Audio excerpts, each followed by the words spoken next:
Hello guys, स्वागत है आप सबका। तो आज हम बात करेंगे वारी रिन्यूएबल्स की। और सबसे पहले आप सबसे रिक्वेस्ट है कि अगर आपकी इसके अंदर होल्डिंग है तो हमारे चैनल को सब्सक्राइब ज़रूर कर लें।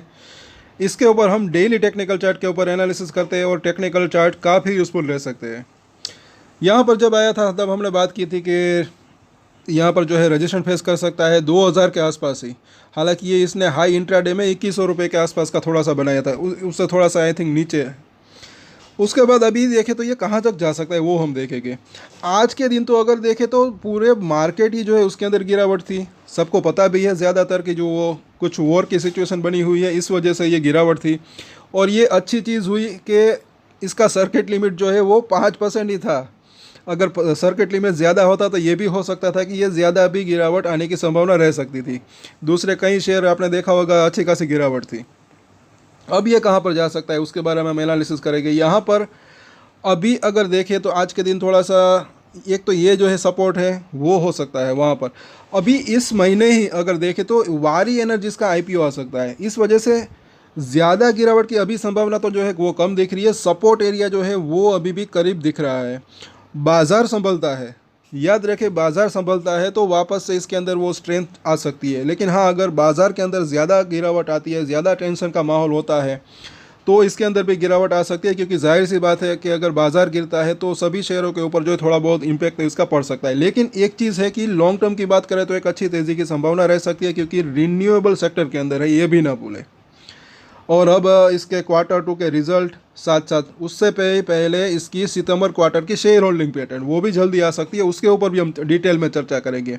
FIIs, DIIs, रिटेलर्स, किनकी जो है होल्डिंग के अंदर कितना चेंजेस हुआ, म्यूचुअल फंड की भी बात करें तो उस सब के ऊपर चर्चा करेंगे। तो जो है शेयर का प्राइस का इफेक्ट, इसका भी इफेक्ट इनके ऊपर पड़ सकता है कहीं ना कहीं। अब यहाँ पर देखते हैं आज के दिन क्या हुआ। तो 15 मिनट का चार्ट हम देखते हैं तो सवेरे से ही गिरावट का माहौल तो था ही, प्रेशर में था, हल्की सी स्ट्रेंथ दिखाने की कोशिश की। लेकिन अच्छी चीज़ यहाँ पर क्या दिख रही है कि ये जो है वॉल्यूम के बार्स, ये यहाँ पर लोअर सर्किट तो आखिर में लगा, लेकिन बीच बीच में ये खरीदारी भी हो रही थी। अभी भी डिमांड है ऐसा लग रहा है कहीं ना कहीं। और यहाँ पर वीकली चार्ट के ऊपर देखें तो एक चीज़ और है, जैसे कि यहाँ पर एक समझने लायक बात है कि जब तेज़ी आ रही थी तब यहाँ पर जो है कंसोलिडेशन हुआ था, गिरावट आई तो यहाँ पर कंसोलिडेशन हुआ, फिर ये बाउंस बैक आया। वैसे ही सिचुएशन एक छोटी सी यहाँ पर भी बनी है कि यहाँ पर ये गिरावट आ रही थी तो यहाँ पर एक कंसोलिडेशन हुआ था। और तभी हमने बात की थी जब ये तेज़ी आई थी। न्यूज़ कोई भी हो, रीज़न कोई भी हो, लेकिन टेक्निकल चार्ट काफ़ी यूज़फुल रह सकते हैं। कहा था मैंने कि यहाँ पर कंसोलिडेशन हो सकता है और ये बिल्कुल अभी वही चीज़ हो रही है। क्योंकि यहाँ पर भी जो है कंसोलिडेशन हुआ था तो हो सकता है कि जो लोग यहाँ पर फंसे हुए हो उन्होंने यहाँ पर ख़रीदा हो, एवरेज की हो, और वो जो है वहाँ पर थोड़ा बहुत बेचने के लिए आ सकते हैं। और ये हमने बात की थी और ये अभी यहाँ पर कहीं ना कहीं कंसोलिडेशन चल रहा है ऐसा लग रहा है। अब यहाँ पर जो है एक तो ये 5 और 9 वीक का मूविंग एवरेज, ये काफ़ी एक इंपॉर्टेंट लेवल दिख रहा है। हो सकता है कि कल ये 5 वीक के मूविंग एवरेज को टेस्ट करें, यहाँ पर संभलने की कोशिश हो सकती है। और यहाँ पर एक बार इसने सपोर्ट भी लिया था जब ये तेज़ी आई थी, बाउंस बैक। ये लेवल है 1730 के या फिर 40 के आसपास का जोन। पहला सपोर्ट एरिया तो यही यहाँ पर दिख रहा है। उसके बाद हम देखेंगे आगे भी। उससे पहले कुछ इंडिकेटर्स लगाते हैं तो वीकली चार्ट के ऊपर जो है अहम लेवल के ऊपर पहुंचा है, 1800 के आसपास मिडिल लाइन है इसकी वीकली चार्ट के ऊपर बुलिंजर बैंक की, बिल्कुल वहीं पर इसने क्लोजिंग दी है।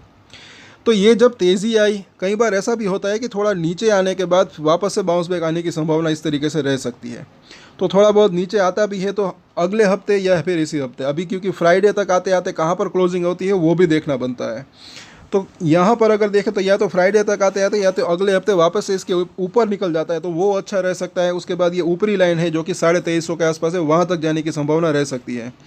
स्ट्रॉन्ग सपोर्ट की बात करें तो वो अभी 1250 रुपये के आसपास का दिख रहा है। ये लेवल तो काफ़ी दूर है तो फिलहाल हम उसकी बात नहीं करेंगे। और ये वीकली चार्ट है, लंबा चार्ट है, लेकिन उससे पहले भी कुछ सपोर्ट के जो है जोन इसके हो सकते हैं। पहले तो यहाँ पर ज़रा देखिए डेली चार्ट के ऊपर जो है अभी ये बुलिंजर बैंक लगाया है तो यहाँ पर जो है इसकी मिडिल लाइन 1700 के आसपास है। अभी 1680 है, लेकिन ये धीरे धीरे करके ऊपर जा रही है तो ये आने वाले समय में 1700 तक आ सकती है। तो पहला सपोर्ट एरिया इसका 1740 से ये 1700 का जोन हो सकता है। और आगे हम देखें यहाँ पर MACD तो हल्की हल्की स्ट्रेंथ घटती हुई दिख रही है। अगर यहाँ पर ये बेरिश क्रॉसओवर हो गया तो हल्की सी स्ट्रेंथ जो है वो घट सकती है, लेकिन बेरिश क्रॉसओवर के अंदर कितना दम है वो भी देखना बनता है, क्योंकि वो पहला बार कितना बड़ा बनता है वो भी देखना बनता है। अभी बेरिश क्रॉसओवर हुआ नहीं वो भी ना भूलें। यहाँ पर अगर देखते हैं RSI को तो 55 के आसपास है। अब देखिए मुझे ऐसा लग रहा है कि कई बार ऐसा भी होता है कि चार्ट की तरह यहाँ पर भी अगर देखें तो 45 से 50 के आसपास पिछली बार यहाँ पर इसने जो है रजिस्टेंस फेस किया था, मतलब कि RSI की बात करें तो उसके बाद ऊपर जाता है, फिर नीचे आता है, फिर ऊपर गया, फिर नीचे गया। तो अभी अगर ये 45 से 50 के आसपास आता है, कल या परसों आ सकता है, तो वहाँ से एक वापस से एक बाउंस बैक की भी संभावना इस स्टॉक के अंदर रह सकती है। स्ट्रेंथ वापस वो आ सकती है अगर सब कुछ बढ़िया रहा। मार्केट जो है वो अभी इसका इम्पैक्ट इसके ऊपर रहेगा, ये यहाँ पर कहीं ना कहीं चीज़ दिख रही है। विदेश में क्या होता है वो उसका इम्पैक्ट ज़रा थोड़ा सा इसके ऊपर रह सकता है। वैसे मुझे ऐसा लग रहा है कि जो स्थिति संभल सकती है कहीं ना कहीं, वॉर की सिचुएशन अगर वो काबू में आ जाती है तो ज़्यादा बेहतर रह सकता है। अभी यहाँ पर ज़रा देखें 200 दिनों का मूविंग एवरेज जो कि 1500 रुपये के ऊपर है, बड़ा मूविंग एवरेज है, ये भी एक अच्छा खासा सपोर्ट एरिया बन सकता है। ये लेवल भी थोड़ा सा दूर है, तो फिलहाल तो इसकी बात नहीं करेंगे, लेकिन जानकारी की बात है। और उससे भी पहले शॉर्ट टर्म की बात करें तो ये 21 दिन का मूविंग एवरेज जो कि काफ़ी इंपॉर्टेंट रह सकता है, 1730 के आसपास है। तो ये 1700 से लेकर 1740 का जो जोन है वो एक अहम सपोर्ट का काम कर सकता है, पूरा का पूरा जोन की अगर बात करें तो। और अब इसके रजिस्टेंस भी हम देख लेते हैं। पहले सपोर्ट की अगर हम बात कर लेते हैं, एक समरी ले लेते हैं। जैसे कि एक तो जो है यहाँ पर आज के दिन की अगर बात करें तो थोड़ी सी जो है शूटिंग स्टार जैसी कैंडल बनी है, तो ये भी ना भूलें।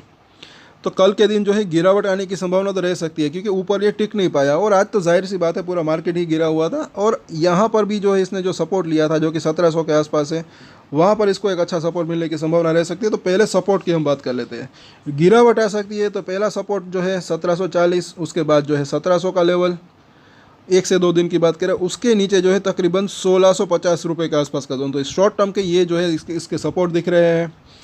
रजिस्टेंस की बात करें तो पहला रजिस्टेंस अगर बाउंस बैक आता है चाहे नीचे से या चाहे इस लेवल के आसपास, क्योंकि ये भी जो है एक लेवल है सपोर्ट का काम कर सकता है 1800 के आसपास, क्योंकि वीकली चार्ट के ऊपर बुलिंजर बैंड की मिडिल लाइन है। अब बाउंस बैक आता है तो पहला इसका रजिस्टेंस एरिया जो है 1860 के आसपास, उसके बाद जो है तकरीबन 1920, और उसके ऊपर जो है अभी की अगर शॉर्ट टर्म की बात करें तो 2000 के आसपास का जोन। तो ये इसके शॉर्ट टर्म के रजिस्टेंस दिख रहे हैं। 2000 को अब की बार ये पार करता है तो अब मुझे ऐसा लग रहा है कि फिर ये 2150, 2250 से वो जो 2350 और 2500 तक भी जाने की संभावना रह सकती है, अगर बाज़ार के अंदर बाज़ार जो है वो एटलीस्ट संभलता है तो भी। क्योंकि इसका जो है IPO अगर आता है तो उसके जो है थोड़ी सी वॉलेटिलिटी भी रह सकती है कहीं ना कहीं, लेकिन बाज़ार अगर थोड़ा सा संभल जाए तो ज़्यादा बेहतर रह सकता है। तो जो विदेश से क्या न्यूज़ आती है वो भी जो है थोड़ी सी मायने रखती है, ऐसा अभी लग रहा है। कल वापस से चर्चा करेंगे इसके ऊपर, क्या बाउंस बैक आता है नहीं वो देखना बनता है। और ये जो इसने यहाँ पर एक सपोर्ट लिया था वो कल के दिन जो है रीटेस्ट कर सकता है कहीं ना कहीं, ये चीज़ तो दिख रही है। मतलब कि 1740 तो अगर देखें तो कल टेस्ट कर सकता है, ये चीज़ यहाँ पर दिख रही है। अब यहाँ पर संभलता है नहीं वो देखना बनता है, वॉल्यूम कितना रहता है वो भी देखेंगे हम। सो आज के वीडियो में इतना ही, और सब्सक्राइब ज़रूर कर लें अगर आपकी इसके अंदर होल्डिंग है। और एक स्टैंडर्ड डिस्क्लेमर जो कि मैं हमेशा देता हूँ, आप कोई भी ट्रेड ले उससे पहले अपनी रिसर्च करें, अपने फाइनेंशियल एडवाइजर की सलाह ले, उसके बाद ही कोई डिसीजन ले, और डिसीजन ले तो उसकी जिम्मेदारी मेच्योरिटी के साथ खुद ही ले। ये वीडियो मैंने एजुकेशन पर्पज़ के लिए बनाई, मेरी तरफ से कोई भी बाय या सेल की रिकमेंडेशन नहीं है। Thank you.